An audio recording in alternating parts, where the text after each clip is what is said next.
गोरखपुर में 26 मई को अंतर्राष्ट्रीय पथ विक्रेता दिवस। अध्यक्ष संदीप मद्धेसिया ने सौंपे गोरखपुर को ज्ञापन। हमीरपुर में श्रद्धालुओं से भरी ट्रैक्टर ट्रॉली का एक्सीडेंट, 2 यात्रियों की मौत और अन्य गंभीर रूप से घायल। हरदोई में ग्रामीण क्षेत्रों में हो रही बिजली की समस्या, कलेक्ट्रेट परिसर में जोरदार धरना प्रदर्शन। अंबेडकर नगर में बेटी बचाओ बेटी पढ़ाओ चलाया गया अभियान, स्कूली छात्राओं ने रंगारंग सांस्कृतिक प्रस्तुतियां दी। और बड़ी खबर इस वक्त की, कन्नौज पहुंचे विधानसभा अध्यक्ष सतीश महाना। बीजेपी समिति के अध्यक्ष और सदस्यों को दिलाई शपथ, पत्रकारों से की अपील। नमस्कार, आप देख रहे हैं आज की खबर। मैं परमानंद पांडे। आइए इस वक्त की देखते हैं कुछ अहम खबरें। यौन शोषण मामले में बृजभूषण शरण सिंह के खिलाफ सुनवाई हुई। गोंडा से पूर्व सांसद और कुश्ती संघ के पूर्व सचिव बरी। बृजभूषण शरण सिंह यौन शोषण मामले में बरी कर दिए गए हैं, ये इस वक्त की बड़ी खबर है। भावनात्मक दबाव, नाबालिग का वो स्टेटमेंट आया है कि भावनात्मक दबाव और बहकावे में आकर लगाया गया था पॉक्सो एक्ट का मुकदमा। यह मुकदमा खत्म। विधायक प्रतीक भूषण सिंह ने एक्स पर लिखा, हमने एक झूठे और मनगढ़ंत मामले में न्यायिक विजय प्राप्त की है। तो इस वक्त की बड़ी खबर बताया भी जा रहा है कि विधायक की तरफ से यह ट्वीट किया गया कि प्रत्येक तथ्यहीन आरोप अब न्याय के कटघरे में धराशायी हो रहा है। यह सत्य की जीत है और यह जीत आगे भी कायम रहेगी। तो इस वक्त की बड़ी खबर, पूरे देश का जो मुद्दा बना था, कभी पहलवानों ने बीजेपी सांसद बृजभूषण शरण सिंह पर आरोप लगाए थे, कुश्ती संघ के अध्यक्ष रहते हुए कई गंभीर आरोप उनके ऊपर लगाए गए थे और यह भी बताया जा रहा था एक नाबालिग ने उन पर यौन शोषण तक का आरोप लगाया गया था। लेकिन अब बृजभूषण शरण सिंह को पॉक्सो एक्ट के तहत बरी कर दिया गया है। इस वक्त की बड़ी खबर है। पूरे देश के पटल पर गूंजने वाला यह मुद्दा था, जिसमें पूरी पार्टी पर सवाल उठने लगे थे। आखिरकार इस मामले में बृजभूषण शरण सिंह बरी कर दिए गए हैं। अदालत का यह फैसला और उसके बाद ये बड़ी खबर इस वक्त की। दूसरी बड़ी खबर लखनऊ से इस वक्त की बड़ी खबर है। कृष्णानगर में चेन स्नेचिंग का मामला, महिला से छीनी गई सोने की चेन और लॉकेट। लोक बंधु के पास महिला से छीनी गई थी चेन, कुछ ही घंटों में छीनने की घटना का हुआ खुलासा। शातिर बदमाश गिरफ्तार, चेन, बाइक और मोबाइल किया गया बरामद। इस वक्त की ये बड़ी खबर, शातिर बदमाश गिरफ्तार, चेन, बाइक और मोबाइल बरामद कर लिया गया है। कृष्णानगर का यह मामला, जहां चेन स्नेचिंग मामले में पुलिस की तरफ से तुरंत कार्रवाई करते हुए आरोपी को गिरफ्तार कर लिया गया है। लखनऊ के कृष्णानगर से इस वक्त की बड़ी खबर। कृष्णानगर में चेन स्नेचिंग का मामला, महिला से छीनी गई सोने की चेन और लॉकेट। लोक बंधु के पास यह हुई घटना, लेकिन घटना के कुछ ही देर बाद पुलिस ने आरोपी को गिरफ्तार कर इस मामले का खुलासा कर दिया है। हालांकि दिलचस्प बात जो निकलकर सामने आई वो ये कि बताया जा रहा है कि आरोपी की पत्नी यूपी पुलिस में कार्यरत है और कुछ कारण यही था कि आरोपी ने पत्नी को चेन देने के लिए ये इस वारदात को अंजाम दिया। दिनांक 22 मई को लोक बंधु अस्पताल के पास कृष्ण देवी नामक एक वृद्ध महिला के साथ चेन स्नैचिंग घटना हुई थी। इसमें हमने तुरंत ही अभियोग पंजीकृत करके उसके सफल अनावरण के लिए टीम गठित कर दी थी। आज उसमें हमको सफलता मिली है। इसमें जो चेन स्नैचर है, जिसका नाम शुभम राजपूत है, उसको हमने गंगा खेड़ा के पास इंटरसेप्ट करके जो लूटी हुई चेन थी वो पूरी सकुशल विद पेंडेंट बरामद कर ली है। साथ ही साथ इस घटना में प्रयुक्त जो बाइक है, बुलेट बाइक, उसको भी बरामद कर लिया है। उसको गिरफ्तार करके हम जेल भेज रहे हैं। आरोपी अकेले ही वारदात करता है या इसके साथ भी और लोग भी शामिल हैं? देखिए, आरोपी अकेले ही वारदात करता है और इसने पूछताछ में बताया कि इसका वारदात करने का जो रीज़न था, इसने बताया कि कुछ दिनों पहले शनि देव के मंदिर में गया था, जिसमें कि इसने अपनी पत्नी की जो चेन थी उसको रखा हुआ था, जिससे कि वो गिर गई थी और खो गई थी। तो उसी चेन को वापस करने के लिए इसने यहाँ पे शेंकी लूट की वारदात को स्नान किया। कोई क्रिमिनल हिस्ट्री है क्या? फिलहाल इसी क्रिमिनल हिस्ट्री नहीं मिली, बाकी हम क्रिमिनल हिस्ट्री खंगाल। उत्तर प्रदेश की अहम खबरों में अब आगे बढ़ेंगे। खबर गोरखपुर में है, जहां गोरखपुर में पटरी व्यवसाय को अंतर्राष्ट्रीय पथ विक्रेता दिवस 2026 मई को मनाया जाता है। लेकिन आज के ही दिन गोरखपुर में पटरी व्यवसायी ने अपर नगर आयुक्त गोरखपुर दुर्गेश मिश्रा को ज्ञापन देकर पथ विक्रेता कानून 2014 लागू करने की मांग की है। इस मौके पर संघ के प्रदेश अध्यक्ष संदीप मद्धीसिया ने कहा कि हमने लोगों ने नगर निगम गोरखपुर को कई बार ज्ञापन दिया है, लेकिन नगर निगम द्वारा हमारे किसी भी मांगों को अभी तक पूरा नहीं किया गया है। अगर हम लोगों की मांगों को नहीं माना जाता है तो हम आगे धरना प्रदर्शन करने के लिए भी बाध्य होंगे। आज अंतर्राष्ट्रीय हैकर दिवस है। आज अंतर्राष्ट्रीय हैकर दिवस मनाया जा रहा है और इसी के विषय में हम लोग आज नगर निगम को उजारीकरण के विरोध में एक ज्ञापन सौंपा जा रहा है कि पहले स्ट्रीट वेंडरों को उजाड़ने से पहले स्ट्रीट वेंडर एक्ट 2014 में एकदम स्पष्ट लिखा है बिंदु 3.3 पे कि किसी स्ट्रीट वेंडर को जब आप तब तक नहीं उजाड़ेंगे जब तक उनको व्यवस्थित नहीं कर लेंगे। लेकिन नगर आयुक्त नगर निगम के टीम मनमानी तरीके से प्रतिदिन शहर में बुलडोजर चला के बिना कोई नोटिस के इनको ध्वस्त किया जा रहा है, ठेला तोड़ दिया जा रहा है, दुकानें तो ठेला तोड़ने के बाद इनको जबरन चालान भी काटा जा रहा है, सामान भी जब्त कर लिया जा रहा है, वो भी सामान नहीं दिया जा रहा। एक तरीके से नगर निगम लापरवाही घोर लापरवाही कर रही है। इनका सामान प्रतिदिन चालान काटने के बाद भी, जो एक बार पर्ची कटा कर जाने के बाद भी नगर निगम जहाँ पर वार्ड बना है सामान रखने के लिए वो तोड़ दिया जा रहा है, सामान नहीं दिया जा रहा है। पहले स्ट्रीट वेंडरों को एक तरीके से पहले सर्वे कर लें, सर्वे करने के बाद ही किसी को वेंडिंग जोन जो बना रहे हैं वहाँ व्यवस्थित करें, उसके बाद इनको हटाएं, न कि पहले इनको हटाना है। इसी विषय हमीरपुर जिले के मौदाहा कोतवाली क्षेत्र में ट्रैक्टर ट्रॉली और ट्रक के बीच जोरदार टक्कर हो गई, जिसमें ट्रैक्टर में बैठे 2 यात्रियों की मौके पर ही मौत हो गई।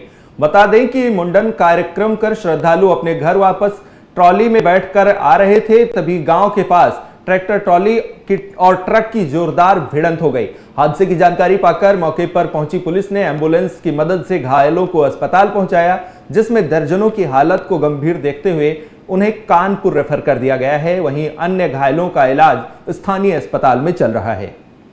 25 मई 2025 को रात्रि लगभग 11 बजे थाना मौदाहा पुलिस को सूचना प्राप्त हुई कि किसान पेट्रोल पंप के पास एक ट्रैक्टर और ट्रक के बीच सड़क दुर्घटना हो गई है। घटना में लगभग 25 व्यक्ति घायल हुए हैं, जिनमें से 15 को बेहतर उपचार हेतु जिला अस्पताल हमीरपुर रेफर कर दिया गया है। अन्य घायलों का प्राथमिक उपचार के बाद CHC मौदाहा से डिस्चार्ज कर दिया गया है। इस दुर्घटना में एक व्यक्ति, जिसका नाम शिवभान सिंह बताया जा रहा है, उम्र लगभग 45 वर्ष, निवासी जलाल जनपद बांदा, की मृत्यु हो गई है। दुर्घटनाग्रस्त ट्रक व ट्रैक्टर को कब्जे में ले लिया गया है। ट्रक चालक को पुलिस हिरासत में लेकर पूछताछ की जा रही है। यातायात सुचारू रूप से चल रहा है। अन्य आवश्यक वैधानिक कार्रवाई। ग्रामीण क्षेत्रों में हो रही बिजली की गंभीर समस्या को लेकर भारतीय किसान यूनियन ने आज कलेक्ट्रेट परिसर में जोरदार धरना प्रदर्शन किया। किसानों ने बिजली विभाग की लापरवाही और अनदेखी के खिलाफ नारेबाजी की और समस्याओं के शीघ्र समाधान की मांग की। हरदोई में जिसके बाद धरने का नेतृत्व कर रहे संगठन के मंडल अध्यक्ष अशोक राठौर ने बताया कि ग्रामीण क्षेत्रों में किसानों को खेती के लिए जरूरी समय पर बिजली नहीं मिल रही है। दिन में तो बिजली मुश्किल से मिलती है, लेकिन जैसे ही शाम होती है बिजली काट दी जाती है। प्रदर्शनकारियों का आरोप है कि बार बार शिकायत करने के बावजूद भी बिजली विभाग के अधिकारियों ने ना तो कोई फोन उठाया और ना ही कोई ठोस कार्रवाई की बात कही जा रही है। मैं प्रेम सागर यादव, भारतीय किसान यूनियन राष्ट्र अम्बोता जिला अध्यक्ष। आज की सबसे बड़ी समस्या है बिजली की। हर किसान शाम को जब बिजली आती नहीं है तो खाना बनाने में खाने में सारी समस्या आती है। बिजली कब काटी जाती है? जब किसान आदमी शाम को खाना खाने बैठता है तब। जब अगर यही समस्या बनी रही तो भारतीय किसान यूनियन अम्बोता इसके लिए धरना प्रदर्शन के लिए बाध्य होगा। देखिए, वैसे हर महीने की 23 तारीख को हमारी हमेशा मीटिंग हुई और आज हमारे जिले के नवनिर्मित जिलाध्यक्ष प्रेम सागर जी ये हमारे संगठन में आए। जब से हम समझो हमारे राष्ट्रीय अध्यक्ष जी द्वारा मैंने जिले की बागडोर उनको सौंप दी है। और आज जो समस्या है तो सबसे बड़ी समस्या है पूरे जिले में बिजली की समस्या है। बिजली से पूरा जिला जितना ग्रामीण क्षेत्र है किसान हाहाकार कर रहा है, लेकिन शासन प्रशासन जेई तक को फोन लगा वो फोन को स्विच ऑफ कर लेता है, लेकिन वो सुनवाई नहीं। पता नहीं कौन सा वो क्या कर देते हैं, अगर फोन लगाते रहो फोन बिजी बिजी या कवरेज एरिया बाहर बता रहा है, लेकिन फोन उठने का नाम नहीं लेता है। आए दिन जरा सेवा चल जाए तो समझ लो पूरे जिले में बिजली गुल। ऐसी खेला खेली हो रही, इतनी मारा मारी बिजली विभाग कर रहा है जिससे पूरा जिला परेशान है। अंबेडकर नगर जिले में स्थित एनटीपीसी टांडा ने एक बार फिर सामाजिक सरोकारी की मिसाल पेश की है, जहां उन्होंने बेटी बचाओ बेटी पढ़ाओ अभियान के तहत बालिका सशक्तिकरण कार्यशाला का उद्घाटन समारोह आयोजित किया। इसमें एनटीपीसी टांडा की तरफ से वर्ष 2018 से संचालित जेम बालिका सशक्तिकरण कार्यक्रम के तहत इस वर्ष भी तमाम विद्यालयों से चयनित 40 बालिकाओं के लिए 1 महीने की विशेष कार्यशाला शुरू की है। बता दें कि कार्यशाला में मानसिक, शारीरिक और बौद्धिक विकास पर विशेष ध्यान दिया जाता है और इस कार्यक्रम के तहत हर साल टॉप 10 बालिकाओं की कक्षा 5 से 12वीं तक की शिक्षा पूरी तरह निःशुल्क कराई जाती है। अब तक कुल 160 बालिकाएं इस योजना का लाभ उठा चुकी हैं। कार्यक्रम में स्कूली छात्राओं ने रंगारंग सांस्कृतिक प्रस्तुतियां भी दी, जिनमें उत्कृष्ट प्रतिभा दिखाने वाली छात्राओं को पुरस्कार देकर सम्मानित भी किया गया। बिल्कुल, हमारा जैसे आपको पता है एनटीपीसी जेम का प्रोग्राम 2018 से शुरू है। इसी के तहत हम एनटीपीसी टांडा में लगभग 160 बच्चियों को सराउंडिंग विलेजेस का उनको 1 महीने के लिए पूरा ट्रेनिंग, जैसे हुआ computer skill, sports, self defence और कैसे बात करना है, कैसे एक दूसरे से मिलना है और कैसे खुद को एक सशक्त नारी होना है, वो पूरा सिखाता है एनटीपीसी टांडा। और अभी तक हम लोग का मतलब 160, अभी ये मिला के हो सकता है 200 हो जाएगा। हमारा और लक्ष्य है ज़्यादा से ज़्यादा बच्चियों को ये शिक्षा प्रदान करें और हमारा देश का जो प्रगति, जो गर्ल्स एम्पावरमेंट मिशन, जैसे हमारा बेटी बचाओ बेटी पढ़ाओ का तहत जो सरकार का प्रोग्राम है, हमारा आदरणीय प्रधानमंत्री जी का जो प्रोग्राम है, उसमें हम योगदान करें। क्योंकि एनटीपीसी एक भारत में कंपनी है, हम ऊर्जा जनरेशन करते हैं और देश का प्रगति के लिए और हमारा सभी नागरिक जैसे ये गर्ल्स का जो डेवलपमेंट के लिए हम लोग प्रतिबद्ध हैं और ये करते रहेंगे हर साल और वृद्धि भी करेंगे।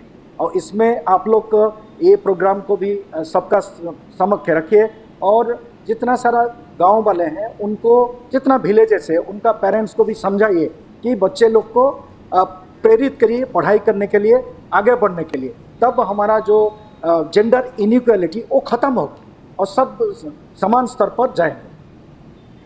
उत्तर प्रदेश विधानसभा के अध्यक्ष सतीश महाना आज कन्नौज पहुंचे, जहां उन्होंने भाजपा समिति के महामंत्री और जिला अध्यक्ष को शपथ ग्रहण कराई। कार्यक्रम के बाद विधानसभा अध्यक्ष ने कहा, कन्नौज जनपद स्तर पर हाईवे पर पत्रकारों को टोल फ्री करने के लिए अधिकारियों से बात की जाएगी। साथ ही उन्होंने कहा कि पत्रकार सरकार की नकारात्मक योजनाओं को ही न दिखाएं। उन्होंने कहा कि पत्रकार सही या गलत जो भी छाप देता है जनता उसी को मानती है। उन्होंने कहा कि मेरा निवेदन है कि पत्रकार सरकार की सकारात्मक योजनाओं को भी दिखाए। हमारी सेनाओं ने पाकिस्तान की सेनाओं, पाकिस्तान के अड्डों के ऊपर जो आतंकवादी अड्डे थे वहां पर आक्रमण किया था। इसके लिए क्या हम सब भारतवासियों का सीना गर्व से चौड़ा नहीं होता क्या? इसके बाद भी हम सेनाओं के ऊपर प्रश्नवाचक चिन्ह लगा सकते हैं क्या? जो सैनिक अपना घर बार छोड़ के उन दुर्लभ परिस्थितियों में देश के लिए बलिदान होने के लिए अगर तैयार होते हैं, सीना जान तान कर खड़े होते हैं, तो क्या उनकी सेवाओं के ऊपर भी हम प्रश्नवाचक चिन्ह लगा सकते हैं क्या? ये सोशल मीडिया पर हम कहां ले जाएंगे? हम सबकी बराबर के दुश्मन। मैं कोई भी इंस्टीट्यूशंस को कम और ज्यादा आगे नहीं लेता हूं, सब बराबर के अपने दुश्मन, चाहे वो विधायिका हो, चाहे वो कार्यपालिका हो, चाहे वो न्यायपालिका हो, चाहे वो पत्रकारिता हो, चारों लोगों, चारों स्तंभों को अपनी सीमाओं में रहकर अपने अपने तरीके से प्रभावी बन सकते। हमें इस बात की खबर, आप वर्तमान में अखबार खोलो तो बहुत सारी चीजें नेगेटिव नजर आती हैं, तभी लिखते हैं, लेकिन बहुत सारी नेगेटिव चीजों के साथ कुछ चीजें तो पॉजिटिव होंगी। लोग कहते हैं तो पॉजिटिव चीज पढ़ता कौन है? लखीमपुर जिले के पलिया तहसील क्षेत्र में दर्जनों गांवों में तेज आंधी बारिश के चलते केले की फसल का नुकसान, किसानों को भारी नुकसान हुआ है, जिसके बाद केले की खेती करने वाले किसानों को आर्थिक सहायता प्रदान करने के लिए किसान संगठन आगे आया है। सोमवार को भारतीय किसान यूनियन अराजनैतिक संगठन के जिला उपाध्यक्ष धर्मेश कुमार सक्सेना की अगुवाई में दर्जनों कार्यकर्ताओं ने उप जिलाधिकारी पलिया को संबोधित ज्ञापन तहसीलदार आरती यादव को सौंपा, जिसमें किसानों की फसलों को आकलन कर आर्थिक सहायता प्रदान करने की मांग की गई है। मिर्जापुर के सिटी क्लब में नेशनल हॉकर फेडरेशन से संबंध विद्य हॉकर यूनियन द्वारा सोमवार को कार्यक्रम आयोजित किया गया, जिसमें मुख्य अतिथि के रूप में पिछड़ा वर्ग राज्य मंत्री सोहन श्रीमाली और विशिष्ट अतिथि के रूप में नगर पालिका अध्यक्ष श्याम सुंदर केसरी सहित कई गणमान्य लोग शामिल हुए। बता दें कि नेशनल हॉकर फेडरेशन के राष्ट्रीय सचिव एडवोकेट मनीष सिंह ने सभी अतिथियों का अंगवस्त्र से स्वागत किया। इस कार्यक्रम में पथ विक्रेता अधिनियम 2014 के क्रियान्वयन में आ रही चुनौतियों और प्रशासनिक उदासीनता पर सवाल उठाए गए और यह भी कहा गया कि यह सिर्फ उत्सव नहीं बल्कि अधिकारों की लड़ाई का प्रतीक है। हम चाहते हैं कि पथ विक्रेताओं को उनके सम्मान और कानूनी सुरक्षा मिले। AIWHF की राष्ट्रीय उप सचिव एडवोकेट स्मृति गुप्ता ने कहा कि यह मंच प्रशासन, कानूनी विशेषज्ञों और पथ विक्रेताओं के बीच संवाद स्थापित करने का एक प्रयास है। कार्यक्रम में पथ विक्रेताओं के लिए विभिन्न योजनाओं और अधिकारों पर विचार विमर्श हुआ।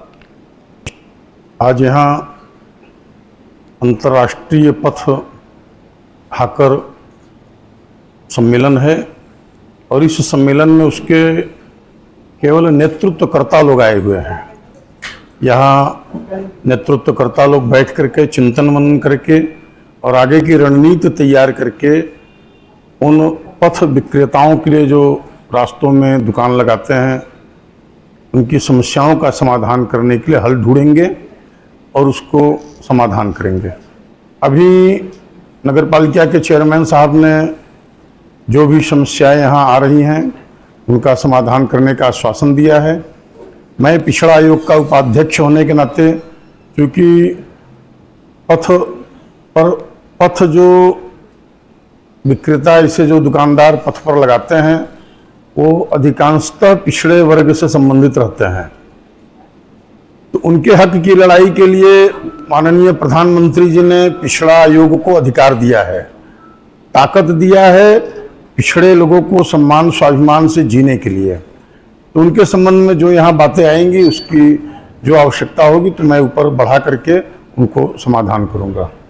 अंतर्राष्ट्रीय नेशनल हॉकर्स डे मनाया जा रहा है, जिसका उद्देश्य है जो पथ विक्रेता हैं इनको कानूनी जानकारी देना, इनको अधिकार को जताना, इनके लिए आने वाले समय में वेंडिंग जोन देना, साथ ही अपने मिर्ज़ापुर जनपद में एक ऐसा हम लोग मार्केटिंग तैयार करें जिसको आने वाले जो बाहरी लोग हैं वो समझें कि मिर्ज़ापुर का वेंडिंग जोन, मिर्ज़ापुर का पथ विक्रेता बहुत ही अच्छा है और यहाँ पर बार बार आके यहाँ का लोग लाभ उठावें। उसके लिए हम लोग चेयरमैन साहब से, माननीय मंत्री जी से, सभी से प्रस्ताव रखा गया है और हमें उम्मीद है कि वो प्रस्ताव मंजूर होंगे। मिर्ज़ापुर सुखद और अच्छा पथ विक्रेता अभियान से एक जगह बन पाएगा। उत्तर प्रदेश के पीलीभीत जिले में आतंक का पर्याय बनी बाघिन को आखिरकार वन विभाग की टीम ने रेस्क्यू कर लिया है। बाघिन ने बीते दिनों सेहरामऊ उत्तरी क्षेत्र में 2 किसानों पर हमला कर उन्हें मौत के घाट उतार दिया था। इस घटना के बाद से पूरे इलाके में दहशत का माहौल था। वन विभाग की टीम ने विशेष टीम गठित कर निगरानी कैमरा, ट्रैप और पिंजरे की मदद से बाघिन को पकड़ने की कोशिशें तेज कर दी। बता दें 5 दिन चले इस ऑपरेशन में ट्रैंकुलाइज एक्सपर्ट डॉक्टर दक्ष गंगवार और उनकी टीम ने शनिवार रात बाघिन को हमीरपुर किशुनपुर गांव के पास पकड़ लिया, जिसके बाद पीलीभीत टाइगर रिजर्व के डिप्टी डायरेक्टर मनीष सिंह ने पुष्टि की है। कहा कि बाघिन को सुरक्षित रेस्क्यू कर लिया गया है। फिलहाल बाघिन की मेडिकल जांच और आगे की कार्रवाई भी की जा रही है। सीतापुर के लहरपुर क्षेत्र में वन विभाग और दुधवा टाइगर रिजर्व की संयुक्त टीम ने सोमवार को एक बाघ का सफलतापूर्वक रेस्क्यू कर लिया। यह सफलता 3 दिन के रेस्क्यू ऑपरेशन के बाद मिली। डीएफओ और वन विभाग क्षेत्राधिकारी अभिषेक सिंह के नेतृत्व में चल रहे इस ऑपरेशन में बाघ को आज सुबह 6 बजे ट्रैंक्विलाइज किया गया। बाघ को पकड़ने के बाद उसे लहरपुर वन रेंज कार्यालय ले जाया गया। वन विभाग ने सुरक्षा कारणों से कार्यालय के आसपास आम लोगों की आवाजाही पर रोक लगा दी है। किसी भी अव्यवस्था से बचने के लिए पुलिस बल भी तैनात किया गया है। देखिए, लहरपुर रेंज में रावल गांव में ये सूचना मिल रही थी और इसके वन विभाग लगातार इस पर नज़र बनाए हुए था और वन विभाग ने जो रिक्वेस्ट की थी शासन से अपने पीसीएफ से, उसके क्रम में दुधवा की भी टीम आई थी और ये लोग लगातार 3-4 दिनों से वहाँ पे कॉम्बिंग करके और अपना पूरा उसका बेट लगा के उसके लिए प्रयास कर रहे थे और आज सुबह 6 बजे वन विभाग की टीम को सफलता मिली है। मैं इसके लिए जो भी वन विभाग के अधिकारी हैं और जो टीम इसमें आई है उनको बहुत बहुत शुभकामनाएं देना चाहूँगा, क्योंकि उन्होंने वन्यजीव संघर्ष में एक वन्यजीव को सफलतापूर्वक उन्होंने ट्रैंक्विलाइज किया। अब इसको हम लोग जो भी फॉरेस्ट एरिया में इसकी परमिशन मिलेगी, चाहे दुधवा या बहराइच, वहाँ पे इसको सक्सेसफुली रिहेबिलिटेट किया जाएगा। और जो यहाँ लहरपुर में एक वन्यजीव कन्फ्लिक्ट की वाली जो बात हो रही थी, उसको भी यहाँ पे समाधान कराया। मैं आप सभी के माध्यम से यहाँ के सभी अधिकारियों को और जो भाजपा ने अहिल्याबाई होलकर त्रिशताब्दी स्मृति का कार्यक्रम आयोजित किया। कार्यक्रम में बतौर मुख्य अतिथि राज्य मंत्री रविंद्र जायसवाल मौजूद रहे। इसके अलावा विशिष्ट अतिथि व कार्यक्रम संयोजक के रूप में श्याम नारायण सिंह उर्फ विनीत सिंह एमएलसी की मौजूदगी दर्ज रही। कार्यक्रम के दौरान राज्य मंत्री रविंद्र जायसवाल ने अहिल्याबाई होलकर के जीवन पर प्रकाश डाला। उन्होंने कहा कि देश में एकमात्र भाजपा ऐसी पार्टी है जो कार्यक्रमों में भारत माता की जय घोष करती है। उन्होंने अपने भाषण में अहिल्याबाई होलकर, महाराणा प्रताप और शिवाजी को महान बताया। उन्होंने कहा कि हमारे यहाँ चरित्र की पूजा होती है और जिसके द्वारा भी चरित्रहीनता का मामला प्रकाश में आएगा, ऐसे लोगों को संगठन से निष्कासित किया जाएगा। ऑपरेशन सिंदूर को लेकर राहुल गांधी के सवालों पर उन्होंने कहा कि राहुल गांधी नादान बालक हैं। इसलिए कि प्रधान सेक्रेटरी वगैरह सारे जनप्रतिनिधि जुटे हुए हैं। वंदे मातरम और अहिल्याबाई होलकर सनातन परंपरा, इस पर केवल हम ही लोग राष्ट्रभक्त वाले बोलते हैं, बाकी लोग तो औरंगजेब को महान करते हैं। सपा के नेताओं का बयान सुनिए, ये कभी बाबर को महान करते हैं, कभी औरंगजेब को महान करते हैं और हम कहते हैं कि महाराणा प्रताप महान थे, माता रानी अहिल्याबाई होलकर महान थी। हम कहते हैं सुहेलदेव महान थे। हम कहते हैं कि मोहम्मद गाजी आक्रमणकारी था। हम कहते हैं कि बाबर आक्रमणकारी था। हम कहते हैं कि औरंगजेब। उत्तर प्रदेश के कांग्रेस अध्यक्ष अजय राय ने प्रधानमंत्री मोदी पर ऑपरेशन सिंदूर को लेकर मार्केटिंग करने का आरोप लगाया है। उन्होंने कहा कि जिस अभियान की आड़ में सरकार राष्ट्रीय भावनाओं को भूनने की कोशिश कर रही है, पीएम मोदी को सेना की वर्दी में ज्यादा दिखाया जा रहा है, जबकि असल सैनिक और उनके परिवार गुमनामी में जी रहे हैं। शहीदों की विधवाओं पर बीजेपी नेताओं की टिप्पणी शर्मनाक है। अजय राय ने कहा कि प्रधानमंत्री के रगों में गर्म सिंदूर बहने की बात की जा रही है, लेकिन जिन महिलाओं की मांग में सिंदूर भरने वाला अब इस दुनिया में नहीं है, उनकी सुध लेने वाला कोई नहीं है। राहुल गांधी ने पहलगाम हमले के बाद लगातार पीड़ित परिवारों से मुलाकात की, जबकि सरकार मुद्दों से भटक रही है। हम विशेष सत्र की मांग कर रहे हैं ताकि शहीदों के सम्मान में ठोस कदम उठाए जाएं। और साथ ही कांग्रेस नेता ने तिरंगा यात्रा को लेकर भी सरकार पर निशाना साधा और कहा कि इसका इस्तेमाल सरकारी मशीनरी के दुरुपयोग के रूप में किया जा रहा है। काशी में शिक्षण संस्थान अब राजनीति का केंद्र बन गए हैं। छात्रों के भविष्य की जगह अब राजनीतिक एजेंडे तय हो रहे हैं। सभी सरकारी स्कूल के टीचर, बच्चे, वाइस चांसलर, पुलिस के लोग पूरा का पूरा तिरंगा यात्रा में सबको इकट्ठा करके निकाला जा रहा है और शिक्षण संस्थाओं को काशी विद्यापीठ से निकालकर संपूर्ण आनंद कर दिए गए। शिक्षण संस्थाओं को पूरा राजनीति का केंद्र बना रखा है मोदी जी ने। और तो सबसे शर्म की बात है, हम लोगों ने कार्यक्रम शुरू करने से पहले अपने वीर जवानों को श्रद्धांजलि, उनको शोक में उनको हम लोगों ने बहुत मदद किया, जो हमारे देश के जाबाज नागरिक जिन्होंने देश बनाने में अपना योगदान उनके परिवार के लोगों ने दिया, जो शहीद हुए पहलगाम में और जो गोलीबारी पाकिस्तानी गोलीबारी में जो शहीद हुए उनके परिवारों के लिए हम लोगों को शोक संवेदना प्रकट की, अपना मौन रखा। उसके बाद मृतक शिवम द्विवेदी के घर कानपुर गए, मृतक विनय नरवाल के घर हरियाणा गए करनाल में, और उसके बाद जो पुंछ में गोलीबारी हुई, जो बॉर्डर में पाकिस्तान की गोली बमों से शिकार हुए हमारे देश के नागरिक, उनके घर जाकर सबके जाकर घर में आंसू पोंछा, उनको पूरा विश्वास दिलाया। ये हमारे नेता आदरणीय राहुल गांधी जी का जो सोच है, हमारा चरित्र है। दूसरी तरफ वोट मांगने वाले हमारे देश के प्रधानमंत्री आप देख सकते हैं कि सेना का ड्रेस पहन के वोट मांग रहे। हमारे नेता ने जाकर लोगों की सेवा की, उनके परिवार के बीच में गया, उनको ढांढस बनाया कि हम खड़े हैं, कांग्रेस पार्टी आपके साथ खड़ी है कंधे से कंधा। उत्तर प्रदेश की बड़ी खबरों में बस इतना ही। देश दुनिया की अहम खबरों के लिए देखते रहिए आज की खबर।